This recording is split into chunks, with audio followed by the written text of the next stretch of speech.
El miocito esquelético es una de las células más importantes del cuerpo humano debido a que forma parte de los músculos, el cual tiene a cargo el movimiento del cuerpo y otras partes. Como toda célula, su sistema es muy complejo debido a que está compuesto de diversas estructuras que trabajan en conjunto para su propio funcionamiento y con otras células. Estas estructuras son núcleo, sistema de endomembranas, mitocondrias, peroxisomas, lisosomas, citoesqueleto, membrana y matriz extracelular. La miogénesis conduce a la formación de tejido muscular. Primero se lleva a cabo durante el desarrollo del embrión y luego durante un desgarro muscular. Los mioblastos derivan de una población autorrenovable de células madre miógenas que se originan en el embrión. En el desarrollo embrionario inicial, estas células expresan el factor de transcripción MIOD que junto con otros factores miógenos reguladores activan la expresión de genes específicos del músculo y la diferenciación de todos los linajes musculares. La expresión del gen de la miostatina logra un efecto equilibrante en el desarrollo del músculo. También ejerce un efecto inhibidor sobre el crecimiento y la diferenciación muscular. El MIOD regula la expresión del gen de la miostatina y controla la miogénesis en una etapa embrionaria, fetal y también postnatal. El músculo en desarrollo contiene dos tipos de mioblastos. Mioblastos iniciales, que son responsables de la formación de los miotubos primarios, y mioblastos avanzados dan origen a los miotubos secundarios. En la última parte de desarrollo fetal se generan células satélite que se caracterizan por la expresión del factor de transcripción PAX7. Después de una lesión del tejido muscular, algunas células satélite son activadas y se convierten en precursores miógenos de las células musculares. Reingresan al ciclo celular y comienzan a coexpresar PAX7 con MIOD. Después disminuye el PAX7 y se diferencian, dando origen a los mioblastos.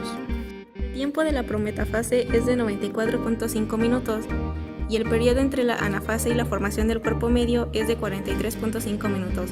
Cabe recalcar que los miocitos tienen una alta capacidad regenerativa, pues se pueden regenerar en aproximadamente un mes.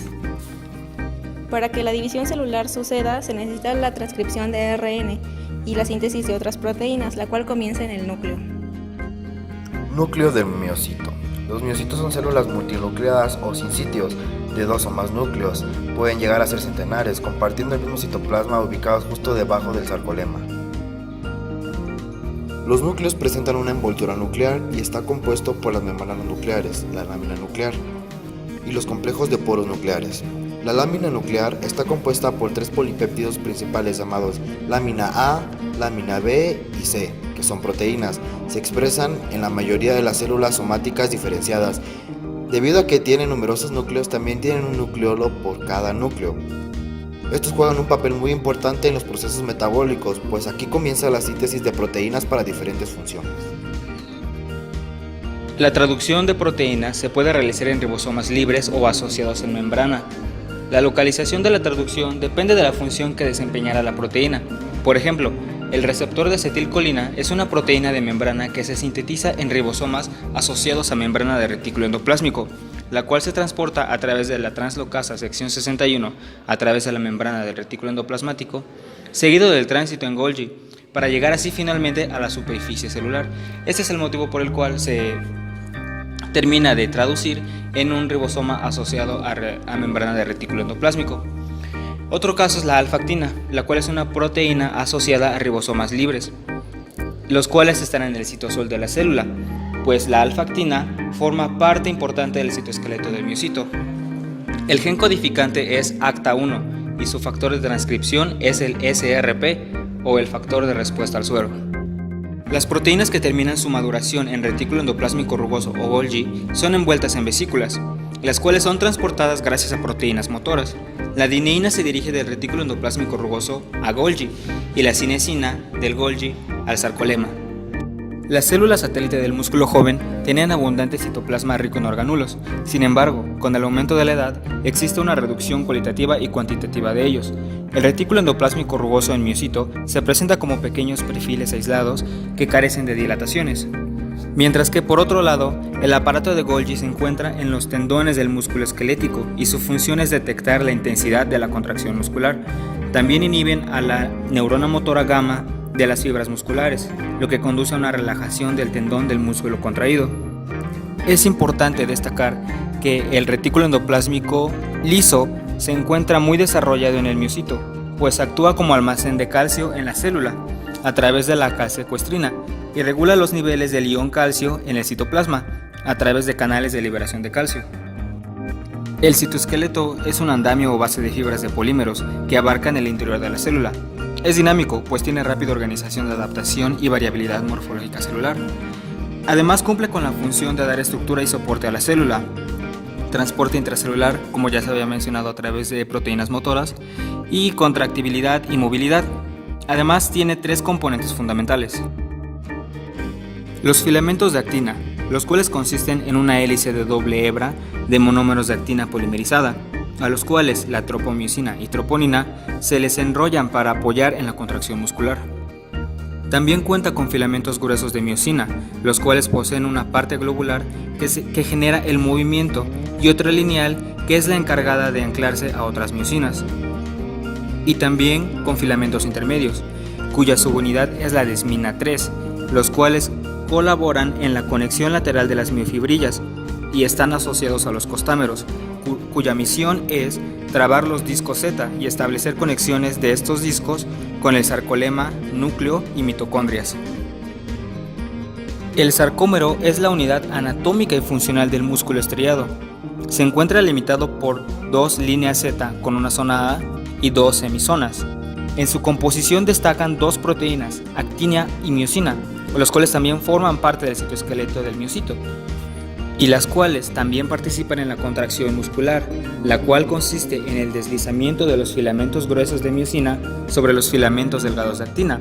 Todo esto regulado por la intervención nerviosa y la participación de iones de calcio que ingresan a la célula a través de receptores en el sarcolema. La membrana plasmática es una bicapa lipídica que delimita toda la célula.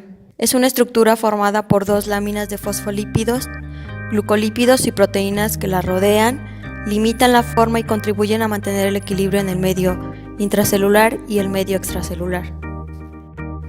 Cabe recalcar que en el miocito dicha membrana plasmática es denominada sarcolema. Su composición química es una bicapa lipídica compuesta principalmente por fosfoglicéridos, esfingolípidos y glicéridos. De la misma manera se encuentra constituida por carbohidratos, como el betadistroglicano, que es una glicoproteína de membrana que puede unirse a la distrofina.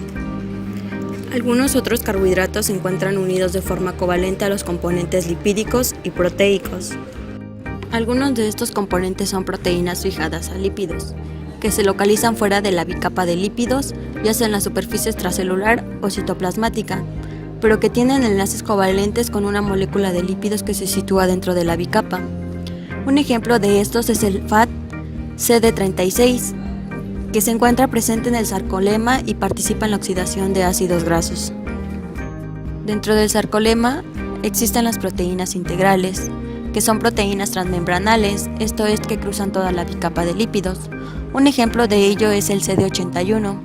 Es una glicoproteína que media los eventos de transducción de señales para la regulación celular, activación, crecimiento y motilidad de las células musculares. De igual manera existen las proteínas periféricas, que se localizan en su totalidad fuera de la bicapa lipídica, ya sea en el lado citoplasmático o extracelular.